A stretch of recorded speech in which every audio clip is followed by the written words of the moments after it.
All right. Hi, everyone. We are now recording. Renee and I earlier today did a wonderful presentation on understanding endometriosis. However, I didn't press the record button. So you guys are going to get to hear the content for the first time, maybe even the second time, but it might look a little different if you heard it the first time to now, not in terms of content, but just in terms of some of the other little tidbits that we put in Our sidebar earlier. conversations Our might change. sidebars, the craziness that I bring to all of our presentations. So what we're going to do now is we are going to go ahead and screen share. Before we do that, I'm just going to introduce myself. I'm Jackie, and this is Renee. So we'll be presenting the endometriosis topic for you today. So we really hope that you guys enjoy the presentation, and we'll get started because Zoom will kick us out in about 40 minutes or so. So thanks for joining us. I will switch over to our screen share. So as Jackie's setting up that screen share, I just wanted to just let everybody know that they should feel free to reach out to us with any questions after watching this video. We are happy to answer any questions that you might have. And you can reach us either through our Facebook page, our email, anything. We like to hear if you have a topic of interest or whatever. Yes. We like to provide education to people, and especially about topics that interest you. All right. So again, welcome to the Understanding Endometriosis presentation. If you're joining us for a second time, hello. If you're joining us for the first time, hello. So our goal with this presentation, really our goal through Shift Physical Therapy and Wellness, is really to educate, empower, and advocate for you. Oftentimes women with endometriosis and a lot of other women's health conditions, they feel very misunderstood, alone, and feel like they have limited resources. And even at some points that there's just a vast wealth of information out there, and it's hard to decipher what to really pay attention to and what not to. So we are really here to help educate and empower on the side of things that we know most about. And our hope is with this presentation is that we can provide you with some information on specifically how physical therapy and women's health therapy, pelvic floor therapy and rehab, as well as proper nutrition, can really help in the management of symptoms with women who are experiencing endometriosis or who have endometriosis.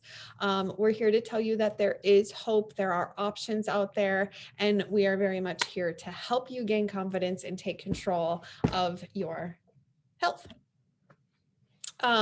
So I wanted to start out with this quote: "A shift in perspective opens a completely new set of unlimited possibilities." This is one quote that we have on our website that we really like to bring attention to, because just think about the education that we're providing today and how knowing that there's resources out there for you can completely shift and open some new doors towards taking control of endometriosis and some of the symptoms that come along with it, and give you a little bit of power behind your condition. Yeah, maybe a new perspective that you hadn't heard yet on how to manage endometriosis. All right, so full disclosure, Renee and I are owners of Shift Physical Therapy and Wellness. It is our heart. We absolutely love it. However, with that, our intention of this presentation is not to sell you our services. If you so choose that you think that we could help you and have something to offer, we would absolutely love to work with you.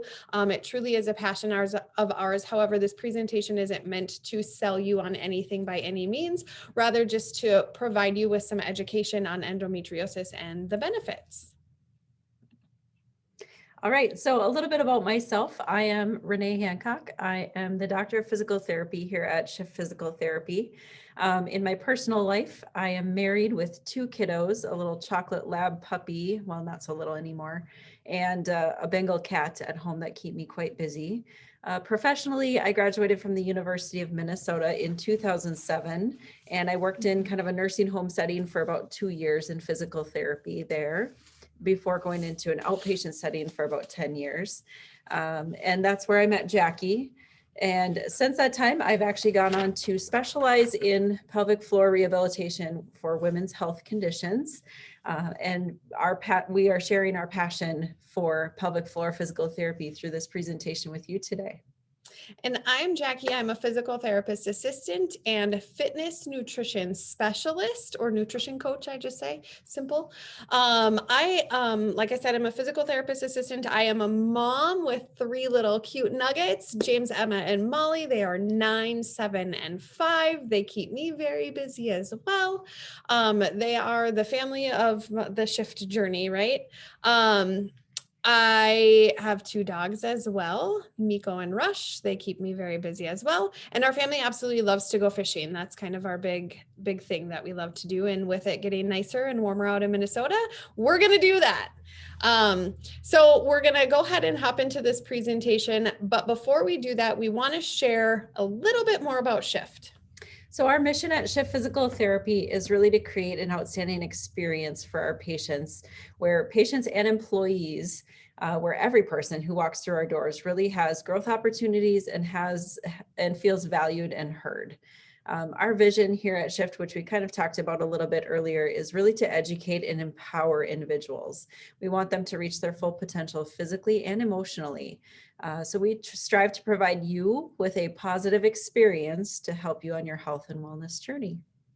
And our values are right in the name of Shift. So S stands for self-love, H for hard work, I inspiration, F family, and T for trust. So I'm going to be super cheesy, but let's make the shift about how we think about endometriosis and get into some of the educational pieces. Okay, so our objectives for this presentation or this webinar is really to help you gain an understanding of what endometriosis is and some of the challenges that are commonly experienced with this diagnosis. We want you to really get a good understanding of how pelvic floor physical therapists can help you in managing symptoms related to endometriosis, and specifically learning 5 ways that pelvic floor physical therapy can help women who are experiencing those symptoms of endometriosis. And then lastly, to really understand how nutrition can play a role in that inflammatory response of the body, and how proper nutrition can help in the management of endometriosis symptoms. All right, so we're going to start with a little statistic here. It's said that 10% of women within their reproductive years have endometriosis. Now, through research, we're learning that this is actually probably a little bit underrepresented. So meaning that 10% is actually much higher. Reason being is the diagnosis process itself isn't foolproof, for one. And it does take some women multiple years before they actually are diagnosed with endometriosis. So just take that 10% and inflate it just a little bit. And that's probably more accurate representation of how many women have endometriosis or experience endometriosis. So what is endometriosis? Endometriosis involves endometrial-like tissue that grows outside of the uterus. So endometrial tissue is that tissue that normally lines the inside portion of the uterus in women, and it's the tissue that changes throughout the menstrual cycle, and then it's eventually shed from the uterus during a woman's period. So when that endometrial-like tissue begins to grow anywhere outside of the uterus, that is what is diagnosed as endometriosis. So most commonly that tissue will grow in the pelvic cavity on the ovaries, the fallopian tubes. However, it can also appear in other areas such as the peritoneal cavity, which is where our intestines and our internal organs such as the stomach, liver, pancreas are located. And it's been found as far away from the pelvic area as like the shoulder even. Mm-hmm. Those situations are a little bit more rare, but I think it's important to know that can happen. So pain, that cyclical kind of pain that's happening outside of just the abdomen could actually be related to endometriosis as well. Because the tissue is similar to the lining of the tissue of the uterus, it acts just the same way in the sense that it goes through that same cycle that our menstrual cycle goes through. So that tissue begins to thicken, then it breaks down, and then it starts to bleed. And so when that happens outside of the uterus, there's no place for that bleeding to escape or exit the body, such as happens during our period in the uterus. So then when that bleeding happens, that is what leads to pain and ultimately begins to form some adhesions and scar tissues that can lead to further pain and issues as we go on. So some of the common challenges that are experienced by women with endometriosis, obviously the most common one of those being pain, oftentimes very severe during menstrual periods. It can show up as cramping in the lower abdominals. It can also be pain in the lower back. But as we talked about before, anywhere that endometrial tissue is located can be painful during that menstrual cycle. A secondary area of pain is often pelvic pain. So this can be pain that's experienced during sexual activities, maybe pain during urination or bowel movements. Another common issue experienced by women with endometriosis is infertility. And this is often related to that scar tissue formation that can limit the movement of eggs from the ovaries into the uterus, maybe scar tissue through those fallopian tubes, etc. Another common challenge is heavy bleeding. So oftentimes during the menstrual period, women will experience very heavy bleeding, and sometimes even between menstrual cycles, they'll experience some bleeding as well. And then the last common challenge that we hear about is bloating and nausea, diarrhea, constipation, fatigue, and particularly those things happening during the menstrual period. And so a lot of that can be related to that endometrial-like tissue that's maybe attached in the intestinal area and things like that. So it's really important that you guys understand as well that society has kind of made this statement that endometriosis it's just a painful period, and that's really just not the case. That is a myth. Women who are experiencing endometriosis, it's more than just a painful period. There's a lot of, clearly, as Renee explained it very, very well, there's a lot of other processes that are occurring, and we need to start having good dialogue and creating the narrative that really does not victimize women who are experiencing endometriosis. And not saying that it's just a painful period. Now, there are some instances where your period is uncomfortable, which is considered normal, but these are outside of that discomfort. This is painful, this is debilitating, and it really becomes a quality of life issue. So we need to change that narrative. So let's get into a little bit about how pelvic floor physical therapists can help patients experiencing endometriosis. So the first question is, what is a pelvic floor physical therapist? With all respect to all the other colleagues of mine, the other physical therapists out there, not all physical therapists are the same.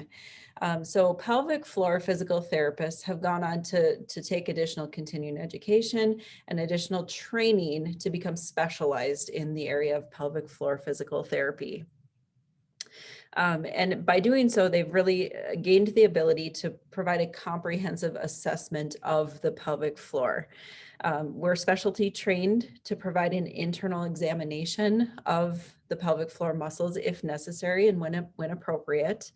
And that's really important because people think of the pelvic floor as just being one muscle, when in reality, it's a very complex area. So we're actually dealing with 3 different layers of muscle in the pelvic floor, and within each layer is at least 4 separate muscles.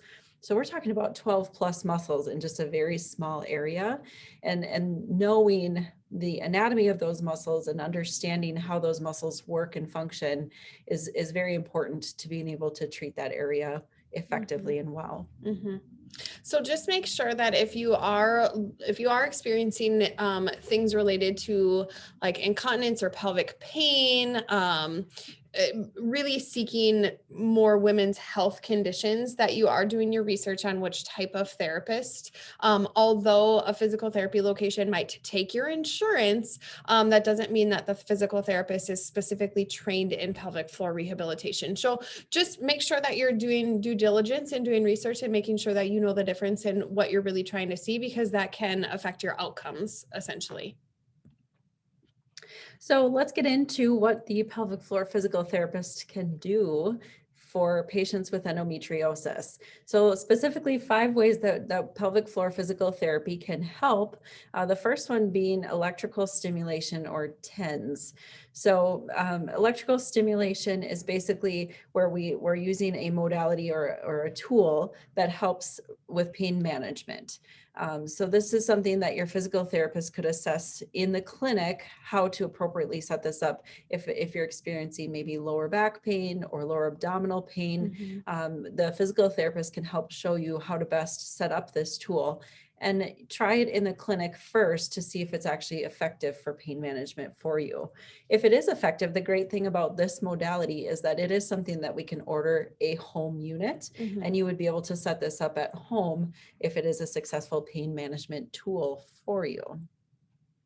Perfect. Then the other part of it is actually that pelvic floor muscle assessment and treatment. So this is really Renee's wheelhouse. This is where she really shines and excels and has that passion for. So it's really effective for patients who are experiencing a little bit more with pain with sexual activities, maybe pain using a tampon, pain with urination or bowel movements. And Renee can actually go in there and assess the different layers of the pelvic floor muscles to determine if there's specific trigger points, maybe if some muscles aren't contracting where other muscles are a little bit stronger, and so on and so forth. Yeah, and the third way that a pelvic floor physical therapist can help is with manual or hands-on treatment. And so sometimes you'll hear the term manual therapy, and what that's really referring to is that hands-on care. So this part of things, we're talking on the external side of things versus the internal side of things, which we were just discussing. So with that external approach, physical therapists can really provide hands-on care to help assess if there's maybe some tight spots or some trigger points in the muscles. Also assessing if certain muscles are tight or weak, that may be causing some imbalance in terms of our posture or our pelvic position. And then just help correcting those things to optimize our body position and really reduce pain from our musculoskeletal system. Obviously, you know, the pain from endometrial bleeding and the endometriosis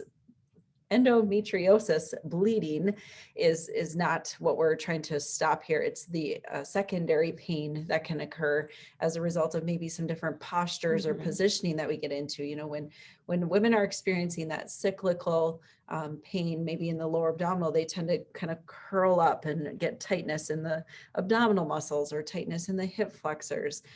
And those things can also start to create secondary pain. And that leads us perfectly into really what is the best tool for you, which is the strengthening and stretching program. So this is what's basically going to take the things that we can do for you in the clinic and only enhance it to keep you feeling your best, at your best. So oftentimes with that cyclical pain, women have like that posture where they kind of curl into themselves. And so from there, we get really tight muscles of the abdomen, maybe even at our hips, our hip flexor muscles. And so with a good strengthening and stretching program based off of the hands-on stuff that we do, we can start to make real changes in our bodies so that you can have long-term outcomes feeling great. Which takes us into also that scar tissue mobilization, which is the fifth way. I'm not going to say the final way because physical therapy can help in umpteen different ways. We just don't have enough time to tell you all the things. But scar tissue mobilization is another great tool in physical therapy that we use and oftentimes see a lot of women in physical therapy who have maybe had a surgical procedure done because of the endometriosis, that they're trying to remove some of that scar tissue that's through there. There's also, if you've had like gallbladder surgeries or appendicitis and appendectomy. Words are hard this afternoon. Okay. And then also women who have had C-sections. Now, just because they've had a baby before doesn't necessarily mean their endometriosis is gone. So if they've had a C-section before and that scarring is starting to tack down, we can go in there and use our hands to help move that tissue so that it's not adhering to underlying surfaces. And there's actually an increase in women who have had C-sections that have endometrial-like tissue that adheres to that scar. So it can actually increase your risk factor for endometriosis after having a C-section. Mm-hmm. So definitely something to consider and talk to your doctor about that. Well, and we have an entire presentation on scar tissue mobilization and moving the scar tissues and breaking down those barriers. So if you're interested in hearing that, we'd be happy to send it to you. Just shoot us an email or a message on Facebook saying, yeah, I want that presentation. And we would happily share that with you. I did remember to record that one. So it is the original. So yeah, feel free to reach out if you want to know more in detail about that. Then from there, there's also called visceral massage. So this is where that scar tissue tacks down more to the organs and stuff too. That can help with people with endometriosis. All right. So the next way that we can kind of talk to you about how to help endometriosis patients is really the role of nutrition. And so this is where Jackie is really going to shine here. She's got her background in nutrition coaching. So I'm going to let her kind of take over in this area.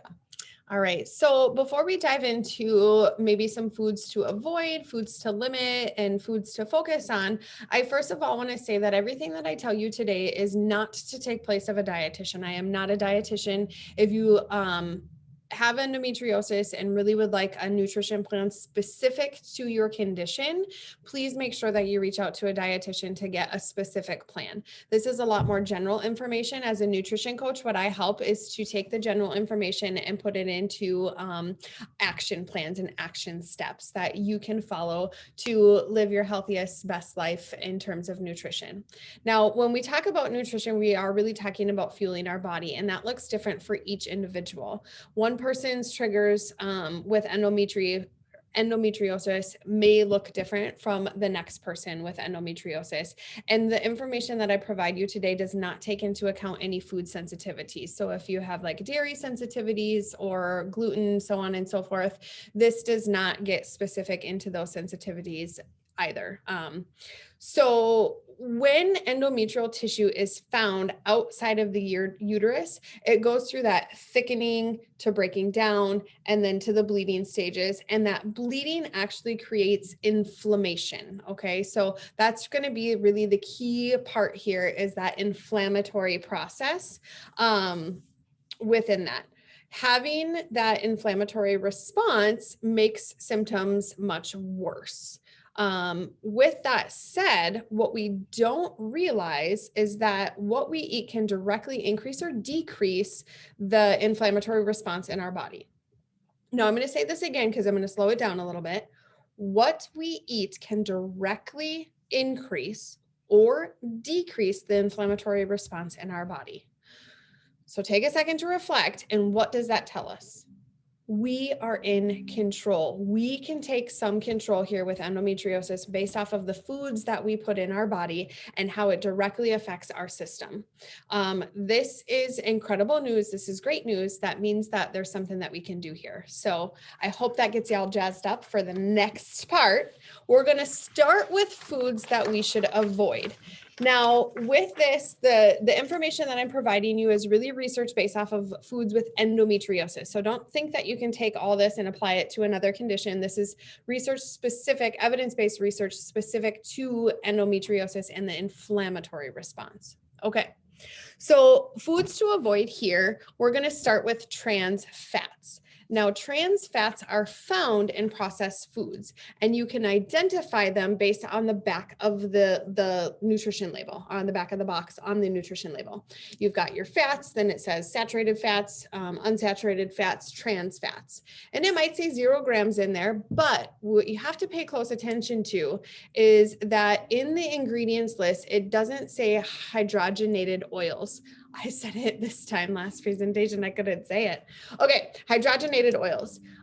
So what trans fats actually are man-made fat in which they add hydrogen to oil in order to make oil solid at room temperature.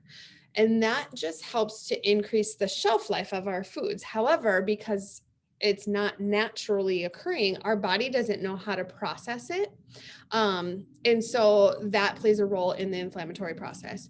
Now, trans fats are things like you can find them in frozen pizzas, in baked goods, fried foods, and stick margarine. So something that would normally you would see as oil-based at room temperature turns into solid base at room temperature. Another key component to foods that you'll want to avoid because of the inflammatory response is sugar or high fructose corn syrup. Now, there's a lot of research out there that has identified sugar and high fructose corn syrup as pro-inflammatory in our bodies, meaning our bodies have a reaction to it. Now, without going too sciencey on you, these substances that make this process occur, they're called cytokines or cytokines. So our cells release these cytokines when they're getting bad foods in. So they see this sugar, our cells release these cytokines, and it creates an inflammatory response and actually intensifies that inflammatory response. So you can only imagine that if you have endometriosis, and you're already in an inflammatory state, now you take in foods that create even more inflammation, that's going to intensify your symptoms. And it's really important to note that this process occurs regardless if you have endometriosis. Yep. So any person that's going to be taking in high volumes of sugar and too much sugar has this inflammatory response to it. Yeah, and it's just really important to point that out because this is something that many people should be considering in terms of their general health and well-being. But definitely important when we look at the process of endometriosis and what happens, just as Jackie had talked about earlier. Once that blood tissue breaks down and starts bleeding, that's where the inflammation response starts to occur. And so we just really want to do anything that we can to minimize that inflammatory response from being kind of over the top. So the third food to really avoid are refined carbs. Now, without being too redundant, the reason why we avoid refined carbs is because the way they metabolize in our body is it just turns into sugar.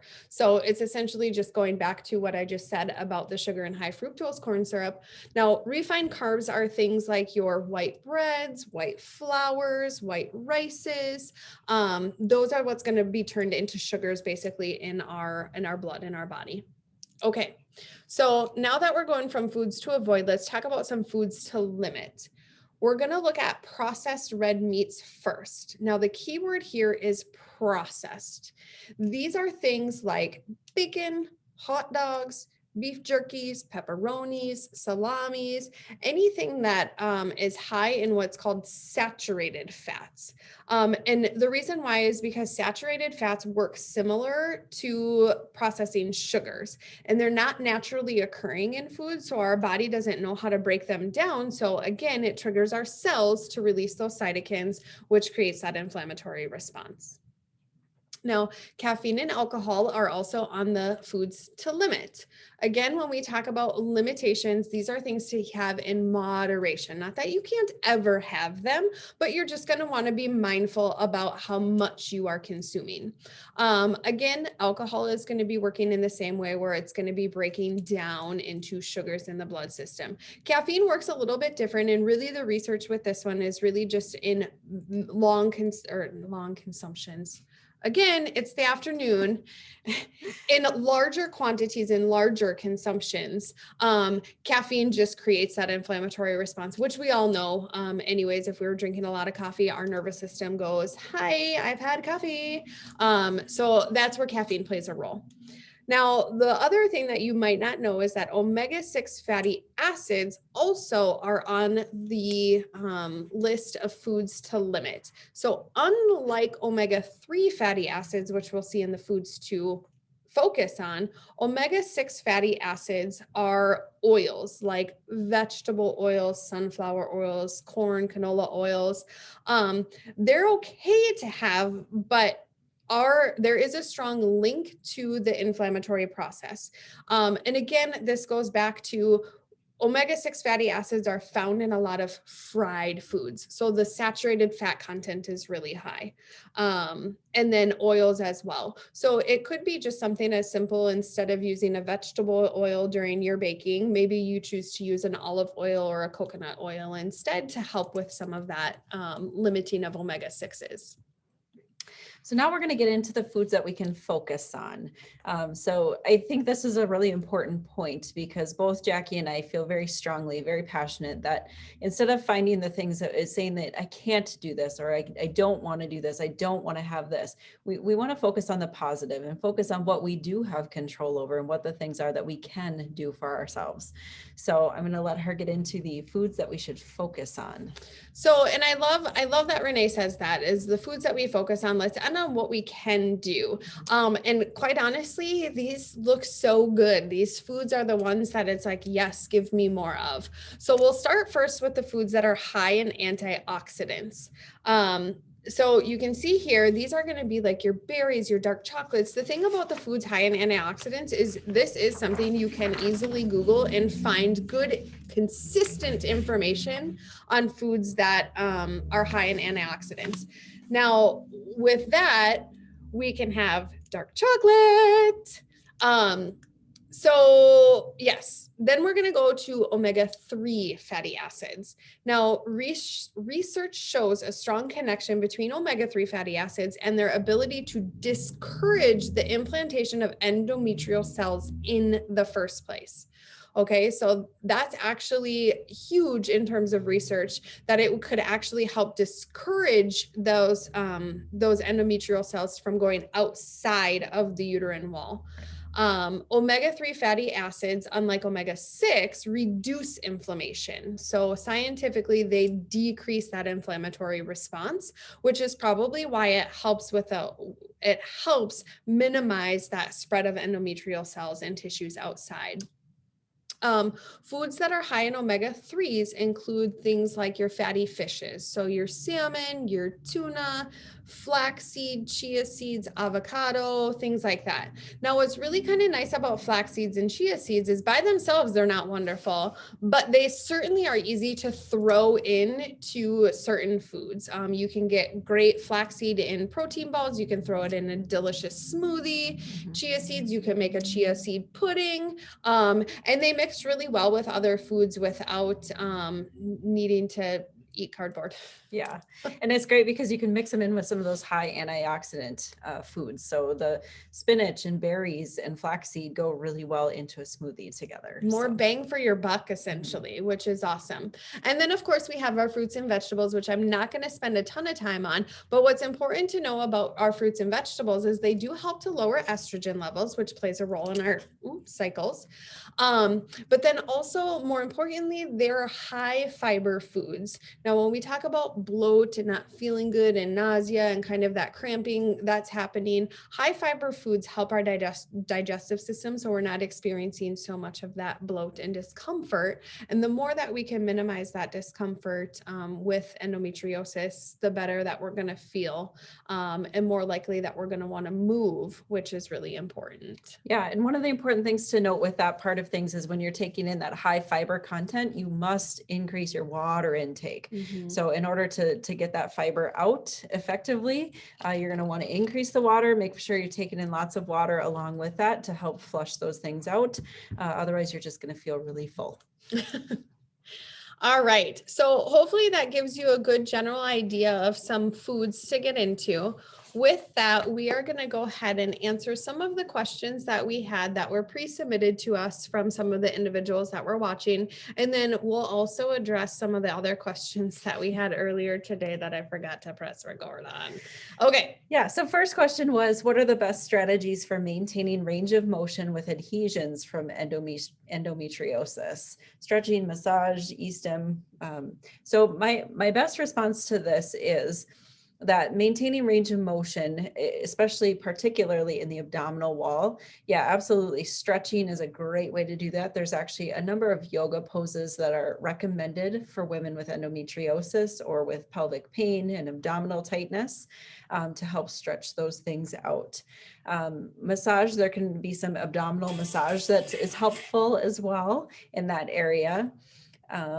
So yeah, definitely want to keep maintaining that range of motion as best as possible. And sometimes for women with cyclical pain, meaning like pain during the menstrual cycle, that's the most intense. It's important to be doing those stretches kind of immediately after, or if you can tolerate during that painful time, to really stretch those tissues, because we know as the bleeding starts, then the scar tissue formation starts. So by maintaining that motion, we kind of prevent that scar tissue from adhering down in areas that's going to cause problems in the future. And sometimes it might be hard to get yourself up and wanting to move during those times. But honestly, it's probably going to be one of the best things for you. And once you do it, you're going to feel better. If you are during our experience a time where it is a little bit more uncomfortable to move, just make sure that you try to get up and do so when you are ready and not having the symptoms that are a little more debilitating. So one of the next questions was, is there an immediate therapy or reactionary therapy that patients can do to address sudden onset cramps beyond deep breathing? So one of the things that I had suggested with this, stretching is a great tool for this as well, but also maybe hot packs or like a heating pad to those cramping muscles. But just as you would stretch out if you had a Charlie horse in your calf, you would stretch that muscle to kind of release that cramping. We can do the same thing for the abdomen or the lower back, wherever you might be experiencing that cramping. We want to try to put that muscle in a little bit of a stretch to help release that intense cramping. And that by no means is to minimize the deep breathing techniques. It's just an alternative. That deep breathing is very, very much important. So if you're doing that, continue to do that. This would be an adjunct to that. Yeah. And then, are there any preventative exercises which make it less likely for endometriosis tissue to stick where it doesn't belong?